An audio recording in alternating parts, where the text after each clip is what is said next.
Big Adventure of Sophia Small by Catherine Bate.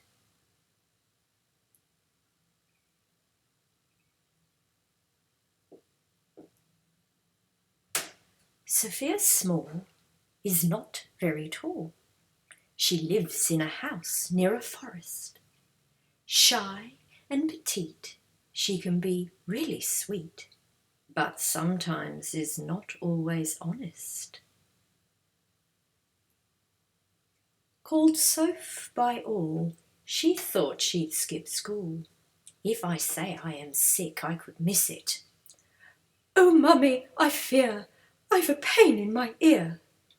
There, mummy said, "here's a biscuit." Off Sophia sped, she lay on her bed for 3 minutes, but quickly was bored. She next tried to snuggle her red and blue cuggle. "This isn't much fun," Soph deplored. "Can I watch a show?" Mummy said, "No. Please go to your room and lie down."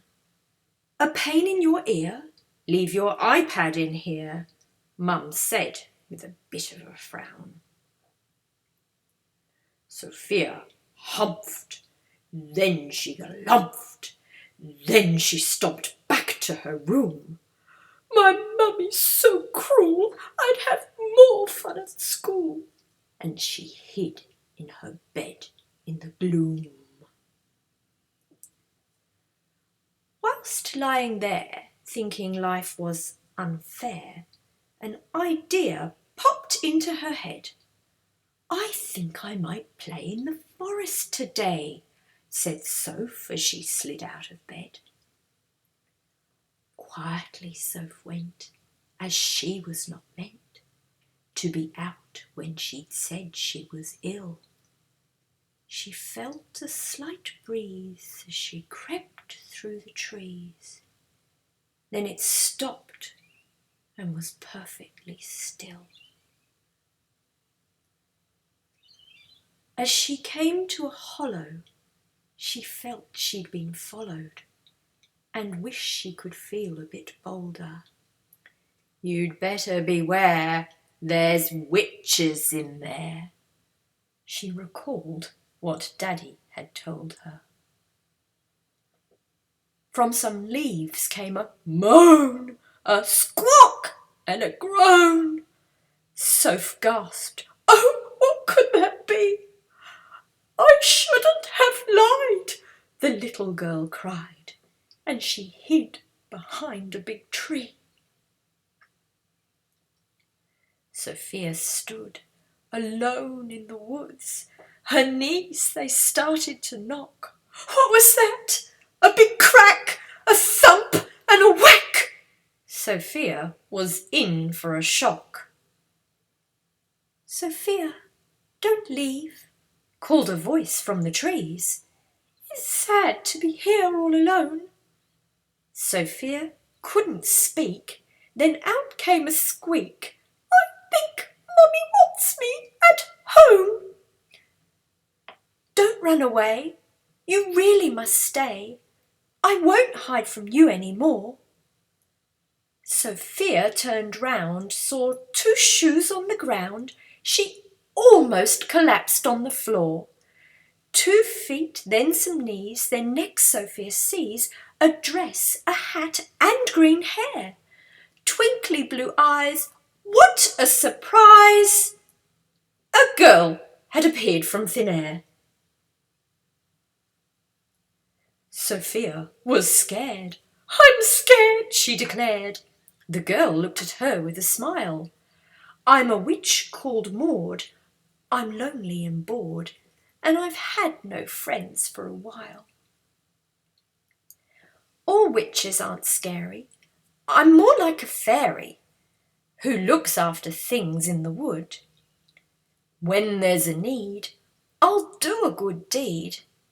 I'm really quite misunderstood." Soph had to agree with the witch from the trees, for she too felt some didn't get her. She nodded, "OK," said, "You lead the way," and held out her hand as a gesture. taking Soph's hand, Maud said, "I've a plan." Then they whooshed up into the air. With a few magic words, they were swooping like birds, and the wind sang a song in their hair. A bluebird flew near. It sang to Sophia, then stopped right in front of her eyes. "We've a bit of a pickle involving a prickle." She could barely contain her surprise. "This way," sang the bird. "I see you've not heard. Miss Hedgehog has a thorn in her paw. It's making her hobble. She's got all a wobble. It's not something we can ignore." Not far away, resting on hay, Miss Hedgehog was clearly in pain. Maud looked at the wound, dabbed on something blue. "You'll soon be as right as rain." Now that she'd checked her, Maud knew she'd feel better, so she gave Miss H a nice tickle. "I feel a bit daft, but it does make me laugh. Me, a hedgehog hurt by a prickle." Sophia then knew the right thing to do. She crouched down onto her knees. "Miss Hedgehog," she said, "you'd best rest in bed. I can tuck you up tight. Let me, please." "A splendid idea. Yes, please, Sophia. Make sure you tuck me up snugly. It's best you're aware that you'll need to take care. I'm not what you'd call soft and cuddly." I imagine you know it was now time to go, as the girls had spent ages together. Said Maud to Sophia, "Don't disappear. Let's make sure we stay friends forever." Running back to the house, as quiet as a mouse, Sophia slipped into her room. Mum looked through the door, saw Sophia on the floor. "Would you like to watch a cartoon?" "No thanks, Mummy dear," answered Sophia. "I'm fine now. I'm perfectly well. I think I'll be cool to go back to school. I've a wonderful story to tell." Sophia Small is not very tall, but she's brave and she likes to make friends. Here she is by the gate, happy to wait. For how long? Well, that just depends.